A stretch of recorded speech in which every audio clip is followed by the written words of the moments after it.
एक समस्या है कि हिचकी सभी को आती है, लेकिन इसका कारण क्या होता है, क्यों लोगों को आती है?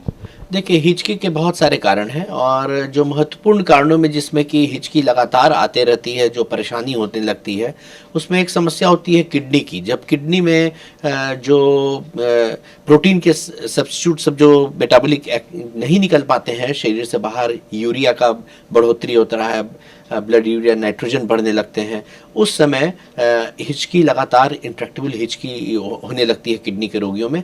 इसके साथ साथ जब भी डायफ्राम इरिटेटेड होता है, जो मसल्स होता है लंग्स और पेट के बीच में, उसके इरिटेशन से फिर हिचकियाँ होती हैं।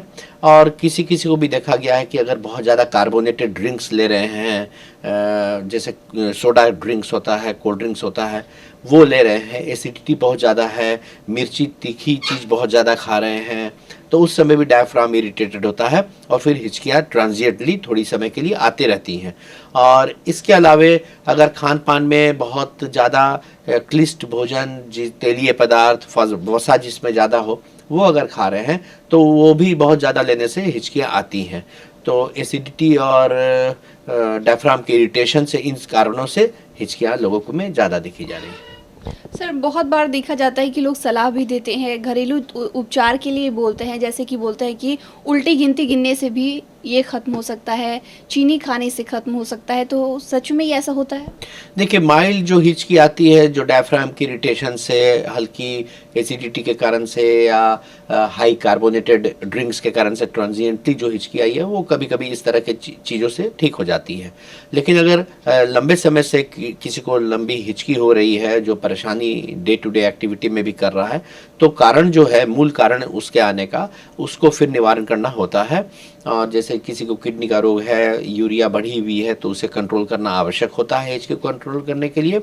और साथ साथ अपने खान पान में अगर परहेज रखते हैं तभी भी हिचकियाँ कंट्रोल में आती हैं। और नहीं तो बहुत सारी दवाइयाँ होती हैं जो कि डायफ्राम की इरिटेबिलिटी को कम करती हैं। उसके जैसे बैक्लोफेन होता है, वो स्मूथ मसल रिलैक्सेंट टाइप का चीज़ भी देने से हिचकियाँ कम होती हैं।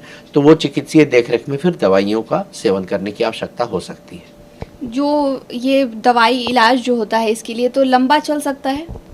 चिकित्सीय देखरेख में उसकी दवाई बहुत लंबे की आवश्यकता नहीं होती है, लेकिन अगर बहुत लंबा किसी को दवाई चलाने की बात हो रही है तो उसमें हिचकी के जो मूल कारण है उसको निवारण करना आवश्यक होता है। तो 2-3 दिन, 4 दिन, 1 हफ्ता, 10 दिन तक में ये सब कंट्रोल में आ जाता है।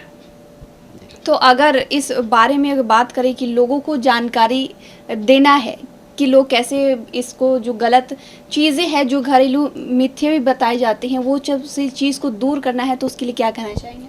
देखिए, सबसे पहले तो अगर हिचकी लगातार किसी को आ रही है, पैर में सूजन हो रहा है, पेशाब में तकलीफ है, तो उनकी पूरी ब्लड की जांच होनी चाहिए कि किडनी पर कोई असर तो नहीं है।